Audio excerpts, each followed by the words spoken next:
Well, hello folks, welcome back to the Bird Guitar YouTube channel. My name's Will, and today we're going to learn how to make a beautiful epoxy pickguard. But before we do that, I wanted to say thank you for 1,000 subscribers. That's really cool. So in honor of that, I will be giving away the pickguard that we're going to make in this video. So all you have to do to enter the giveaway is like this video, subscribe, and leave a comment, and you will have a chance to win a beautiful handmade epoxy pickguard. So with that being said, let's get into it. Let's go over what you're going to need to make one of these pickguards. First, you'll need epoxy. This is called SB112 epoxy from System 3, and it's a two-part epoxy. And then you're going to need some stain to make it colorful. So I use these little trans tint stains. I'm going to use dark brown and golden brown, but you can use any color you like. I also have a little scale that I use to weigh out the epoxy. You got to get it pretty much a perfect mixture for the epoxy to cure properly. You need a little mixing cup, something to mix it with. I just use a little scrap piece of binding, seems to work pretty well. And you need your mold, which this is made out of polyurethane, or you can use nylon too. I think you can find it on Amazon. And you can either cut out the shape of the mold like you want the pickguard to be, or you can just pull your pickguard like in a square and then cut out the shape afterwards. Either way works. And then you need a way to lubricate your mold because you don't want the epoxy to stick to it. And I find that just kitchen like Pam works really well for that. Or you can use wax or whatever else you can find. And you're gonna need a blowtorch to pop all the bubbles in the epoxy. And I also have a heat lamp here that I'll point onto the pickguard when I have it poured so it'll cure a little bit faster. And you'll need some gloves. So yeah, let's get into making a pickguard. So the first thing we're going to do is pour the epoxy and get it mixed. Put my cup on the scale and zero it out. And I'm going to pour 0.3 ounces of the A part and then half that of the B part. And then when we have it poured, we'll mix it for about a minute. So I'm going to go ahead and pour this until I get to 0.3 ounces. Okay, so now I'm going to pour in my V part.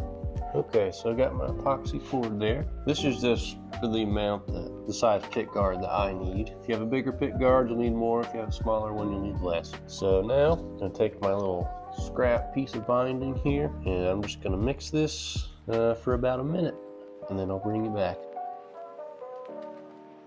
So now I'm going to take my Pam. I'm going to shoot just a little bit here on my pickguard, or on the form I should say. And just kind of wipe it on there.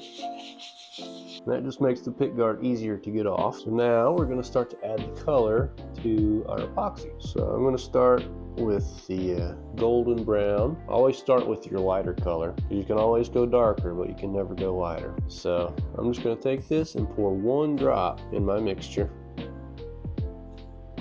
That's all it takes.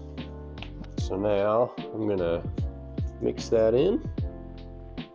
Alright, so I've got my golden brown mixed in there. So now I'm going to pour this onto the mold, and I'm going to leave about maybe 10 or 15% of the epoxy in there. And that way we can add our darker color later. So what I'm going to do here is just pour it out on my mold.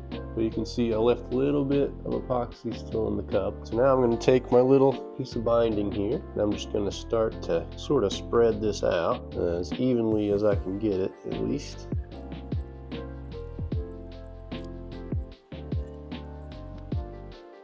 Okay, so I got it spread out decently well. Now what I'm going to do is take my darker color, which is this dark mission brown, and with the epoxy I have left in the cup, I'm going to add maybe 2 or 3 drops of that, and then I will mix that in.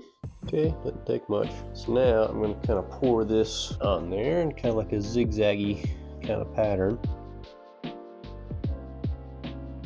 So what I'm going to do now, take my little mixer, and this is kind of the fun part. You can just start, drawing in little swirls and designs and stuff and just make it look pretty. Yes, I'm just going to do that for a little while. I'll bring you back when I have something to show. Alright, so I got a pretty good looking pattern on there. So now I'm going to take my blowtorch. I don't know if you can see it, but there's like thousands of like tiny little bubbles. So this blowtorch, I'll just flame it and it'll get rid of all those bubbles, hopefully. Put it on kind of a low flame and just kind of go over it. Okay, so now I'm going to take my heat lamp and point it right at the pickguard. So I got the heat lamp shining on there. We'll give it about probably 5 or 6 hours, then we'll come back and take this thing off and see what we got.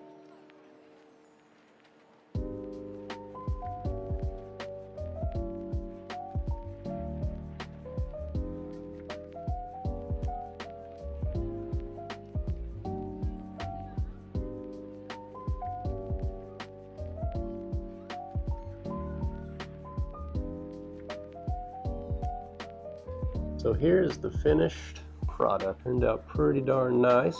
It's a really beautiful pickguard. In my opinion, these are a lot nicer than those cheap plastic ones that you can buy. So yeah, here it is.